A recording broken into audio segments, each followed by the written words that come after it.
Essa é uma receita para quem nunca fez pão, ou já tentou fazer e não deu certo. Vamos usar somente 4 ingredientes e nenhum utensílio especial, para conseguir um delicioso pão com casca crocante e um miolo bem macio. Essa receita foi pensada para ser a mais simples possível. Eu eliminei todos os processos desnecessários e vou explicar cada passo de uma forma bem detalhada, pensando em quem não tem nenhuma experiência com panificação. Aqui no Brasil, na maioria das regiões, quando a gente fala em pão caseiro, geralmente as pessoas imaginam aquele pão fofinho que leva ovo, leite, a massa é aberta no cilindro. Mas para esse tipo de massa a gente tem um outro vídeo aqui no canal. Tem o link aí no card. O pão que a gente vai fazer hoje é ainda mais simples e barato. Eu particularmente gosto mais. Ele tem a casca mais crocante, um miolo mais aerado. Usaremos somente 4 ingredientes: farinha de trigo, água, sal de cozinha e fermento biológico. A receita rende um pão de meio quilo. Para fazer 2 pães é só você dobrar os ingredientes. Nesse caso, o tempo de fermentação, o tempo de forno continua a mesma coisa. Não precisa se preocupar em anotar nada durante a receita, apenas preste atenção no passo a passo. Eu vou deixar a lista de ingredientes logo abaixo do vídeo. Então vamos à receita. Em uma tigela grande, adicione 360 gramas de farinha de trigo. Isso dá aproximadamente 3 xícaras. Use qualquer farinha de trigo que você encontrar no mercado. Só não pode ser aquelas que já vêm com fermento. Aqui no canal tem um vídeo onde eu indico as marcas de farinha que eu mais utilizo. Nessa receita vamos usar o fermento biológico seco instantâneo, que vem em um sachê de 10 gramas. Se você tiver o fermento biológico fresco, aquele que é pastoso, vendido em tablete, multiplique a quantidade do fermento por 3. Precisamos de 4 gramas de fermento biológico seco.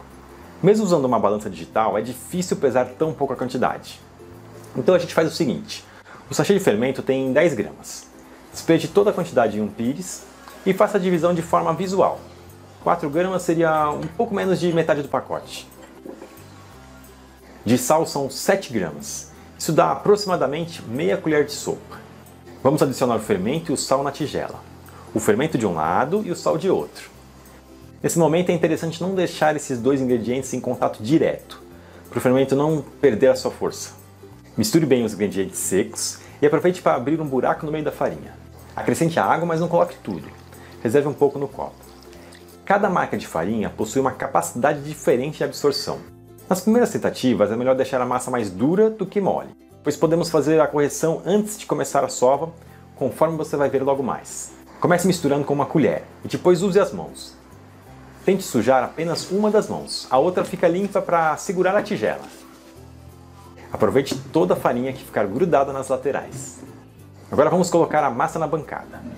Antes de começar a sovar, mas já com todos os ingredientes bem incorporados, sinta a consistência da massa.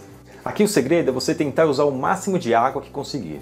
Quanto mais água, mais leve vai ficar o miolo do pão. O problema é que se você ultrapassa o limite de água que a farinha é capaz de absorver, a massa fica grudenta e difícil de manipular. Então, nas primeiras vezes, não use muita água. Pode deixar a massa um pouco mais dura. Eu adiciono a água bem aos poucos. Coloco 1 ou 2 tampinhas de garrafa de cada vez. Misturo e verifico novamente a consistência.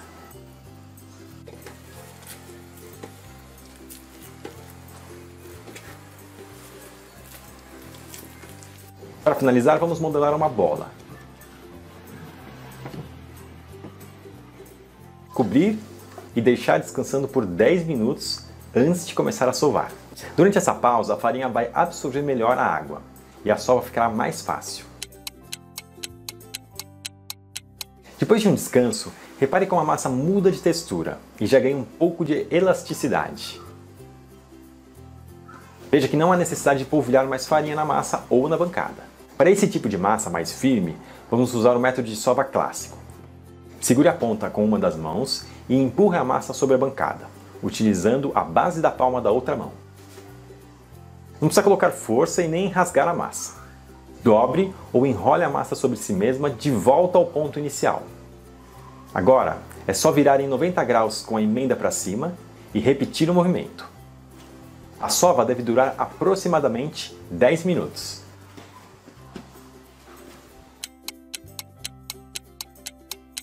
Após esse período, é importante que a massa esteja bem lisa e elástica. Se sentir necessidade, sove por mais 5 minutos. Coloque a parte lisa para cima, modele uma bola usando as 2 mãos e volte a massa para a tigela. Cubra novamente com um pano e deixe descansar por cerca de 1 hora, até dobrar de tamanho. Se tiver calor, é mais rápido.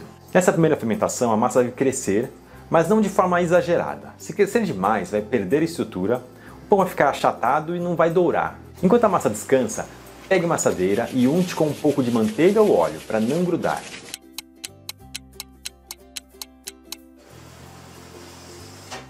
Veja como ela está bem elástica.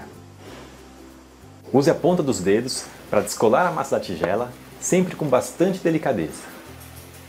Coloque a massa sobre a bancada com a parte mais lisa virada para baixo. Se a massa estiver grudando, pode polvilhar um pouco de farinha. Amasse um pouco com a ponta dos dedos, sem colocar muita força, até formar um retângulo. Vamos começar a modelagem. Dobre ligeiramente a base da massa para dentro e dobre as duas laterais em direção ao centro, formando um triângulo. Comece a enrolar a massa a partir da ponta do triângulo. Enrole e pressione a massa levemente com a ponta dos dedos. Quando estiver chegando perto da base, utilize os polegares para pressionar a massa sobre a bancada. Mantenha a emenda da massa virada para baixo. Tente utilizar as duas mãos e arrastar suavemente a massa sobre a bancada. Isso vai criar uma tensão na superfície e vai ajudar a formar a pestana do pão, aquela parte mais saliente da crosta. Coloque a massa modelada sobre a assadeira untada para aguardar a segunda fermentação. Cubra e deixe descansar por mais 30 minutos. Lembrando que se tiver calor, vai ser um pouco menos do que isso. Já pode ligar o forno em 250 graus, pois o pré-aquecimento também costuma demorar de 20 a 30 minutos. Para assar esse tipo de pão, precisamos de bastante calor, então não tenha medo de usar a máxima temperatura do seu forno. Não se preocupe, os equipamentos domésticos geralmente não passam de 200 graus, mesmo com o termostato ali indicando mais do que isso. A gente vai precisar de calor apenas na parte de baixo. Se seu forno tem uma resistência superior, geralmente chamada de gratinador ou função grill, mantenha-la desligada por enquanto. Precisamos também injetar vapor de água dentro do forno nos minutos iniciais. Como é que a gente faz isso no forno doméstico? Eu vou ensinar aqui 2 métodos. O primeiro é o mais simples, usamos um borrifador para espalhar a água dentro do forno. No segundo método, vamos precisar de 1 ou 2 panos e uma forma de pão ou bolo inglês. Menos de 5 minutos antes de começar a assar o pão, enrole os 2 panos e coloque dentro da forma. Despeje água fervendo sobre eles e coloque dentro do forno na parte mais inferior. Use pelo menos um desses métodos para gerar vapor dentro do seu forno. De preferência, use os 2 ao mesmo tempo, como nós vamos fazer aqui. Após o descanso, o pão está pronto para entrar no forno.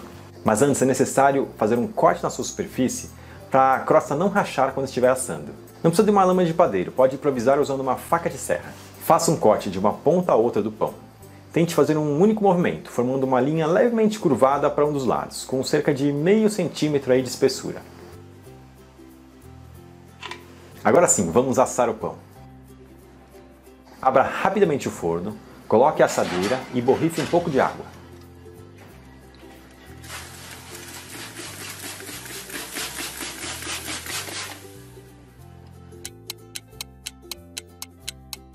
Após 15 a 20 minutos, caso você tenha utilizado o método com os panos enrolados, retire a forma de dentro do forno para cortar o vapor.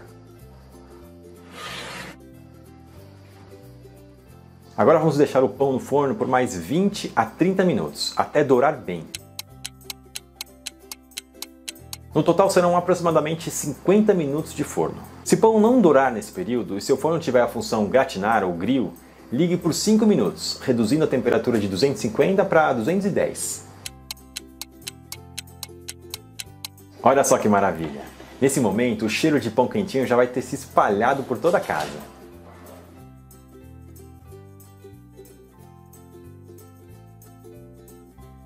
Mas antes de comer, ainda precisamos esperar no mínimo 30 minutos.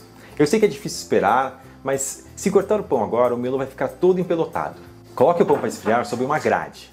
Pode usar uma boca de fogão desligada, por exemplo.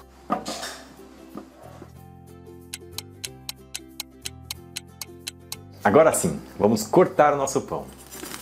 Esse barulhinho compensa todo o esforço. O pão fica com uma crosta crocante e um miolo bem macio.